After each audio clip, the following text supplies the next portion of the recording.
animated as perhaps one of the most kid-friendly Transformers shows in existence, but despite that, it is regarded as one of the best, being regarded up there with Beast Wars and Prime. Transformers Animated aired on Cartoon Network from 2007 to 2009. This show is nothing like the Bayformers movie. The plot, in fact, is radically different to every show before it. The show takes place in a post-war setting with the Decepticons defeated and kicked off the planet. Ultra Magnus commands the Autobots instead of Optimus. Optimus in this show instead leads a pathetic Autobot maintenance crew consisting of Bumblebee, Bulkhead, Prowl, and Ratchet. The show takes place in the year 2050 and basically it follows the team of 5 as they try to prevent the Decepticons from conquering Cybertron. I'll leave a link to the Wikipedia page. The point of this video is to critique the video game that spawned from this show. Transformers Animated the game, released on the Nintendo DS in 2008, is one of the most pointless tie-in games I've ever played. This game came out only on DS, so if you've never heard of this game, well, at least you know why. The reason this game is so pointless is because it doesn't elevate the show or the franchise. The plot is a standalone story that is never referenced in the show after this game was released. Now, admittingly, it would be impractical to expect watchers to play the game to understand any potential references, but maybe this game could take a different approach of explaining plot holes the show introduced or something like that. The game also doesn't utilize the Transformers brand the best. After all, Transformers are about robots who turn into vehicles and other machinery. You want to know why this game doesn't take advantage of the brand? Well, let's start up the game and find out. When you start up the game, the presentation isn't actually that bad. You got the main theme playing and you're greeted with the main menu. There's no multiplayer mode this time, so I'll actually be able to do everything the game has to offer. I start a new game and what am I greeted with? The story is presented in the cheapest way possible. Basically, it's just pictures from the show at the bottom and the characters speaking up top. If you played any DS games, you'll know what I mean. Well, at least they got the cast from the show. Basically, the plot starts with the Autobots referencing video games and talking about real-world exercises. This is where the first level comes into play. It's your average kids game tutorial. You start as Bumblebee and just run, fall, jump, and so on. Then you come across Bulkhead and it causes what I hate most about this game. You see, later you control Optimus as well and then you have the trio to control. But there's a catch. You can only control one of them at a time. So if you're controlling Bulkhead, for example, Bumblebee and Optimus will just stand in place like dumbasses. I wish the game had ally AI which allowed the uncontrolled characters to follow you up until a point they can't go. Because when I need a certain character to perform a certain action that only their character can do, when I switch to them, they're like a mile away and they have to catch up. So wouldn't it be better to just have an option to command the other Autobots to follow you or not? That way you don't have to fucking waste time selecting them to catch up with the character ahead.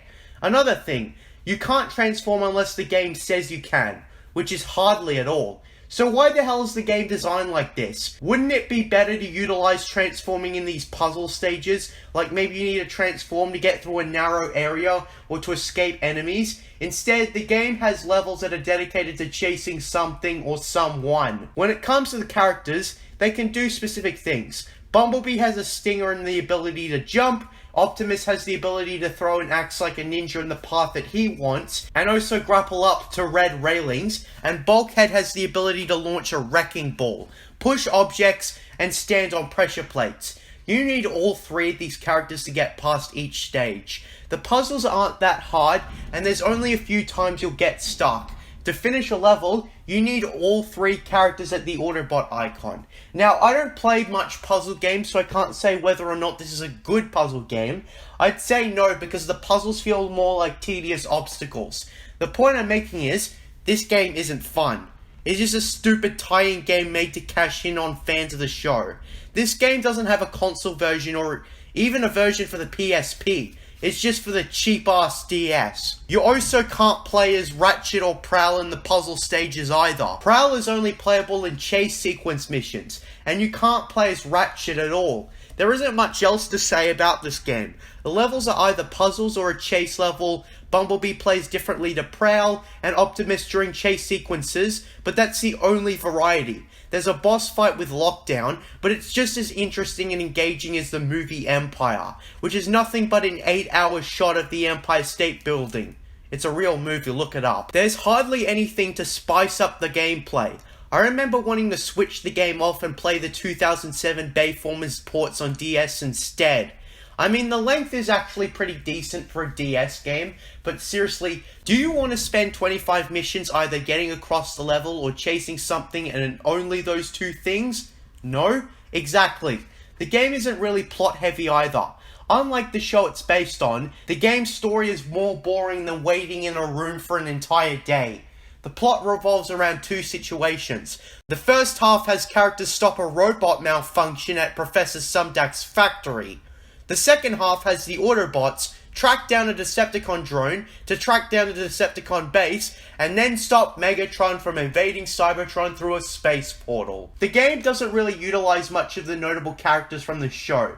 Black Arachnia is in this game, Lugnut and Blitzwing are barely in it, Shockwave is barely in it, the Dinobots aren't in it, Professor Sumdak is mentioned a couple of times but nothing more than that, Captain Fanzone isn't in it, Jazz and Sentinel Prime aren't in it, Ultra Magnus was barely in it, and where the fuck was Starscream? The only two villains that are heavily featured in this game is Lockdown and Megatron. What a rip-off. We have 25 levels, and all we get is 5 Autobots, Sari, and 2 Decepticons. Back to the level design. The most unique level is the final boss, Megatron, in the last level of the game, but it's no fun. For starters, Megatron has a ridiculously long health bar, so for like half an hour, I would follow Megatron up to the platform he was on as Bulkhead, as he's the only character who can block all of Megatron's attacks with perfect timing. Look at this, I'm just repeatedly punching and blocking. Block, move, punch, block, move, punch. Block, move, punch, block, move, punch. Fuck, shit, bitch, fuck, shit, bitch, fuck, shit, bitch, fuck shit bitch. Then I realized that the generator Bumblebee can power in this level can be used to activate the turrets on the 3rd floors and shoot Megatron, taking a decent chunk of his health. Why I didn't realize this earlier was probably because I destroyed those turrets. So yeah, if you managed to figure this out like I did after 5 hours, then you should probably do is wait till Megatron goes up to the 3rd floor, then activate the generator as Bumblebee and let the magic happen. Then I had an easier time beating Megatron as Bulkhead. When we defeat him, Megatron acts like his G1 self and orders a retreat, and the day is saved. Then we get a not so subtle ending where the gang questions being in a video game, and basically doubt it ever being possible. Yeah, I get it, we're playing a video game and the characters don't know it. Let's just wrap this up. Playing this game again, I have to ask, why isn't there co-op anywhere? Like imagine 3-player co-op where you solve puzzles together or something. It was quite frustrating moving all 3 characters individually because Bulkhead is just so slow. Also, elevators that you take in-game take a lot of patience. The game doesn't really have anything worth it. I seriously want to ask who came up with this game structure. And just have a good, hard, long talk to them about life. Because this is a waste of time. This game isn't horrible, it's just mediocre, boring, and uninteresting. I think this game probably should have been like the Bayformers DS games from 2007. Why not have the same formula of exploring a Detroit open world and doing missions that way, instead of having a dumbass puzzle game that barely works with the idea? The thing is, this could have been a great game. Transformers Animated is a good show after all, but like the length of the show probably putting this game on a limited budget, this game will forever be forgotten as an obscure tie-in game. I'm JJ Plagiarisms, and until next time, what are stories about mystery boxes?